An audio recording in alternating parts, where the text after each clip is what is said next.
We are told in all good books that the body is the shell, that the soul dwells in the body. And when the shell comes to an end, the soul leaves and takes on a higher form of life for some people.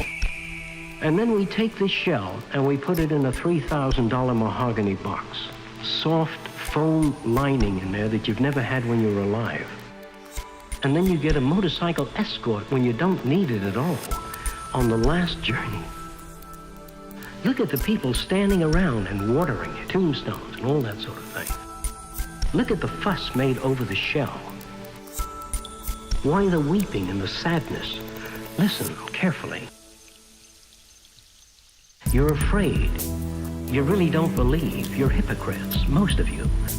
We are told that Jesus had come into town and he was a radical and he threatened their institutions and they crucified him because he was a threat to an existing system. He tried to say that there were lots of people out there that tended to go along with things as they were. They were part of the establishment, who Jesus said were the hypocrites. They were in high places. And a lot of them wear white collars and they wear robes. And they speak in a very profound way, and yet they are hypocrites. They are proud of their temples and their churches and their synagogues, and they have forgotten completely about the brotherhood of man. And your society is not that different. A breakdown of intellect and a breakdown of inquiry and magic substituting. And Eastern philosophy, men are searching. And they're getting off the real world. They're running away. They're running away. And hiding in something else. Get away from reality. Yeah, they can't take it. It's rough. When you live with someone that you believe you love and then the divorce comes into the picture and people get sick in your family, you can't count on material things. They seem to fall away. That's because you're looking for justice. You're given a false package. You're told if you give all the world all the best that you have, the best will come back to you. And it doesn't work that way. It didn't work for Jesus. It didn't work for Gandhi. The real world, anything can happen.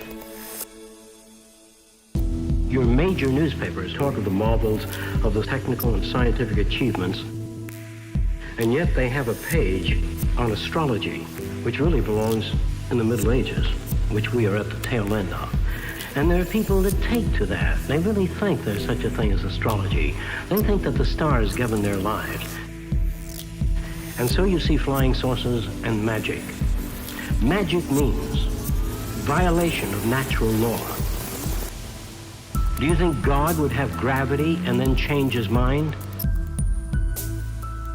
Do you think that in God's infinite or divine wisdom, he designs a system of an interrelationship and correlation of a space-time continuum and then varies that natural law? Of course not.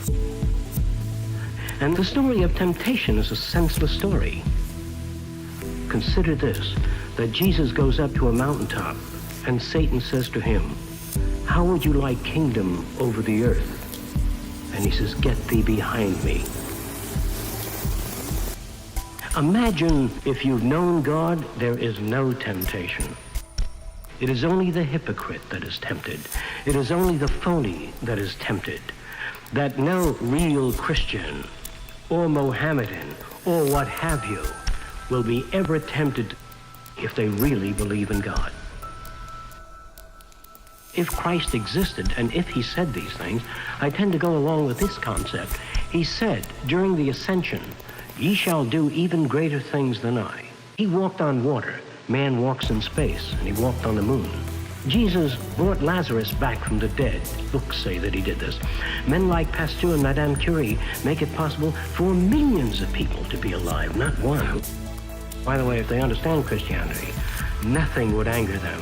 If a man broke into your home, you would feed him and clothe him and feel there, but for the grace of God go I. I'm not pushing Christianity. All I'm saying is if you want a better world, you have to get out and make it.